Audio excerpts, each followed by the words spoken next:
Hi, ಎಲ್ರಿಗೂ ನಮಸ್ಕಾರ. ನಾನು ನಿಮ್ಮ ಸ್ವಾತಿ. ಇದೇ ಡಿಸೆಂಬರ್ 11ನೇ ತಾರೀಕು ಡೆವಿಲ್ ಮೂವಿ ರಿಲೀಸ್ ಆಯಿತು.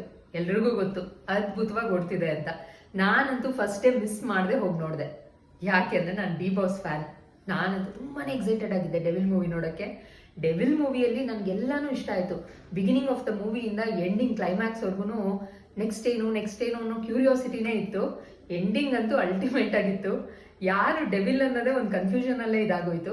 ಸೊ ತುಂಬಾನೇ ಚೆನ್ನಾಗಿ ಬಂದಿದೆ. ದರ್ಶನ್ ಸರ್ ಅಂತೂ ಡ್ಯೂಯಲ್ ಕ್ಯಾರೆಕ್ಟರ್ ಮಾಡಿದ್ದಾರೆ. ತುಂಬಾನೇ ಒಂಥರ ಕ್ಯೂರಿಯಾಸಿಟಿ. ಪಾಸಿಟಿವ್ ರೋಲು ಚೆನ್ನಾಗಿತ್ತು, ನೆಗೆಟಿವ್ ಶೇಡ್ ಅಂತೂ ತುಂಬಾನೇ ಅದ್ಭುತವಾಗಿ ಮಾಡಿದ್ದಾರೆ.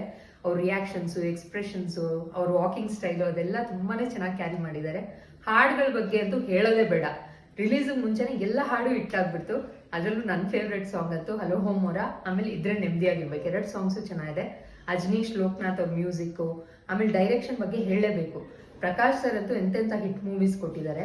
ಅದರಲ್ಲೂ ಡೆವಿಲ್ ಮೂವಿ ಮೇಕಿಂಗ್ ಅಂತೂ ಸೂಪರ್ ಆಗಿದೆ. ಆಮೇಲೆ ಒಂದೊಂದು ಸೆಟ್ಟು ಕೂಡ ಅಷ್ಟೇ ಅದ್ಭುತವಾಗಿ ಬಂದಿದೆ. ಓವರ್ ಆಲ್ ಇಡೀ ಟೀಮ್ ತುಂಬಾನೇ ಕಷ್ಟಪಟ್ಟು ಒಂದು ಒಳ್ಳೆ ಮೂವಿನ ಕೊಟ್ಟಿದ್ದಾರೆ. ನನಗೆಲ್ಲ ಎಲಿಮೆಂಟ್ಸು ಇಷ್ಟ ಆಯಿತು. ಹೀರೋಯಿನ್ ಬಗ್ಗೆನೂ ಹೇಳಬೇಕು, ರಚನಾ ಅವರು ಅಷ್ಟೇ ಅದ್ಭುತವಾಗಿ ಆ್ಯಕ್ಟ್ ಮಾಡಿದ್ದಾರೆ. Overall devil movie super. Thank you.